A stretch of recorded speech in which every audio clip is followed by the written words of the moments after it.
There are so many troubling aspects to this case that I hardly know where to begin. First and foremost, this incident represents the weaponization of law enforcement for political purposes, something that is both wrong and dangerous.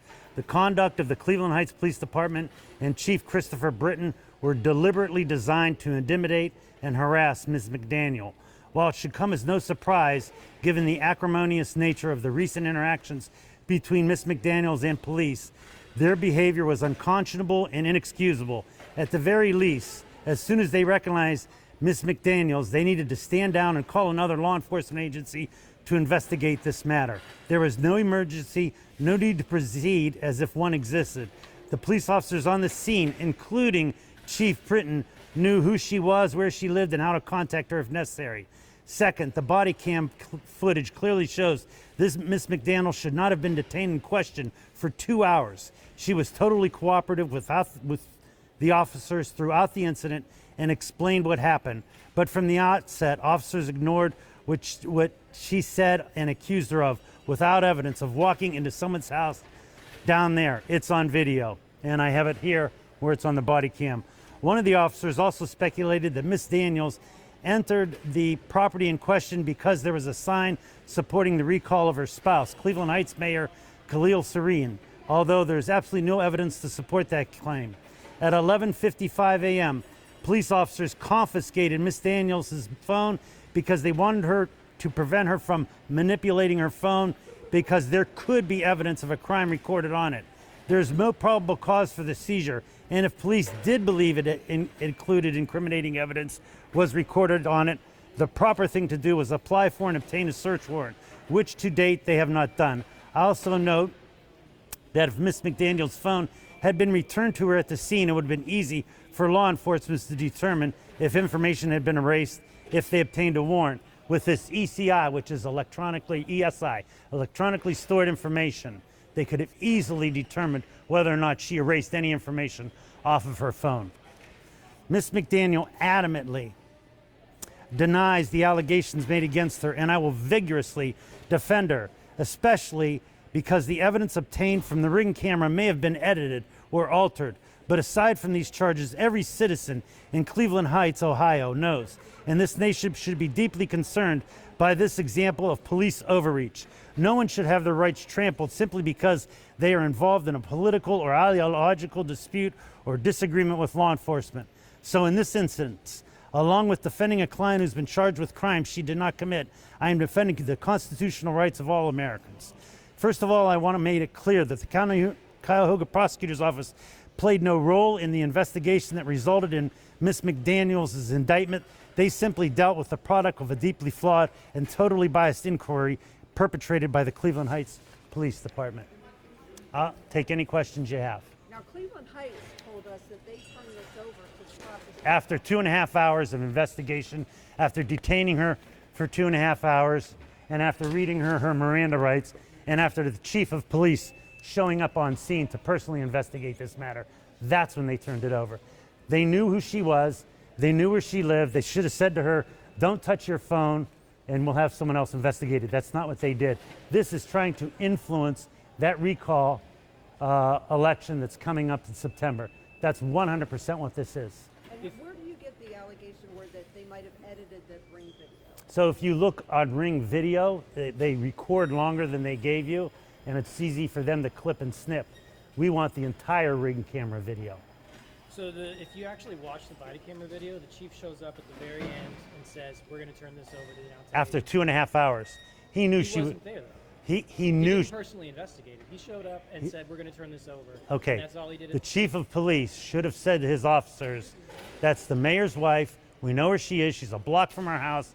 We're going to call someone in individually. You don't think he was contacted right away? He was contacted right away. He knew. They even told her Chris is coming down. What did Chris have to come down to do? What did the chief of police have to come down and do anything? These police officers knew who she was, knew where she lived. They were asking for her identification. They held her 2.5 hours and they read her Miranda rights. When you read someone their Miranda rights, that means you have them in custody. You are doing a custodial interrogation. There is no need for that by this police department, who is in the middle and has an acrimonious relationship with the mayor's wife. People have criticized the mayor's wife. She provides political advice to her husband. She's allowed to do that. The mayor is allowed to get political advice from whom he chooses. The voters chose him to be the first mayor, and this is nothing more than them using their power to politicize this process. There was no crime committed here, and we're going to go to court on this, and we're going to vindicate her. Not only is she innocent, she's wrongly accused. So the mayor has come out and said on the body camera, and I think Natalie as well said this, and in a press conference afterwards, that the police had no conflict of interest. They shouldn't have turned this over. So you're saying that was incorrect? That was incorrect. They should have absolutely turned this over. I've told the mayor to stay out of this investigation, to have no further involvement with it, not to talk to any prosecutors, not to talk to any police officers, not to be anywhere around this case. They have a lawyer, and I'll be investigating this and doing it properly. Look, if you know Cleveland Heights, you know there's been an acrimonious relationship between the police department and the mayor, and that's the very same police department that held her for 2.5 hours, read her Miranda rights, and confiscated her phone. No need to confiscate her phone. They could have simply said, don't erase anything off that phone. With the electronics they have now in Cellbrite, they could tell if she erased anything off the phone.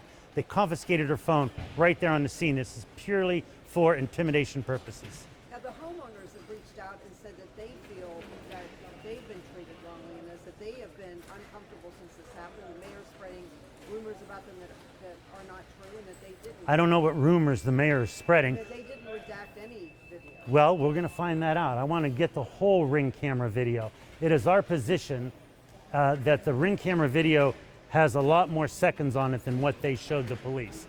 And that's what we're going to ask for. She was in the house all of seconds. And so She was in the house. she stepped right in the doorway. The door is a big steel door, and it just opened. She was looking for a contractor. She saw the bin outside. She had no idea someone was actually living in the house at the time. Had no idea. Once you set foot in somebody's property, once you enter that doorway, isn't there probable cause that that's trespassing? So it's not really a false charge, is it? It's a false charge in that she did not knowingly trespass into a habitable structure. The minute she walked in, she said, hello, hello, hello. She looked for, she saw sandals, and she bolted, and she left. And when they originally pulled her over, she thought she was in harm's way because someone was following her. The homeowner was following her.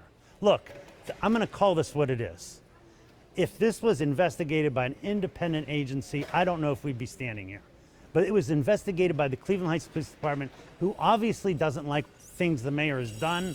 And so they went after her, and this is a political prosecution. They weaponized this process. But the homeowner called 911, so obviously and I don't know who pressed, can you tell me who pressed charges? The homeowner saw the Ring camera video, saw what happened, and called police. The police pulled her over, knew it was the mayor's wife. At that point, they should have said, look, we know where you live. They were asking for her ID. They knew who she was. She said, I have my ID on me. You know where I live. I live right around the corner. They should have immediately called some other police agency to investigate this. Instead, they conducted a 2.5-hour investigation, read her Miranda rights. You never read anyone Miranda rights unless they're in custody. So a period of that time, she was technically in the custody of the Cleveland Heights Police Department.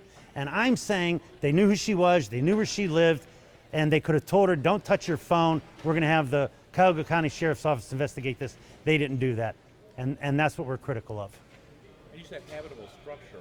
Regardless if she doesn't own that property, she's still trespassing, because it's not her property, whether or not somebody's living there or not. You have to look at what her intent was. Her intent was she thought the home was being remodeled. She was looking for a contractor. The minute she went in the doorway, saw sandals there, she left. In there, literally seconds. Why was she taking photographs of the signs outside the house? The signs? Yeah. I don't know. She probably wanted to see. She was wondering why a sign was there because she thought no one was living there. Did you talk to her about that, or did you just... I'm not going to discuss anything I've just talked with my client about. Anything else? All right. Thank you, gentlemen.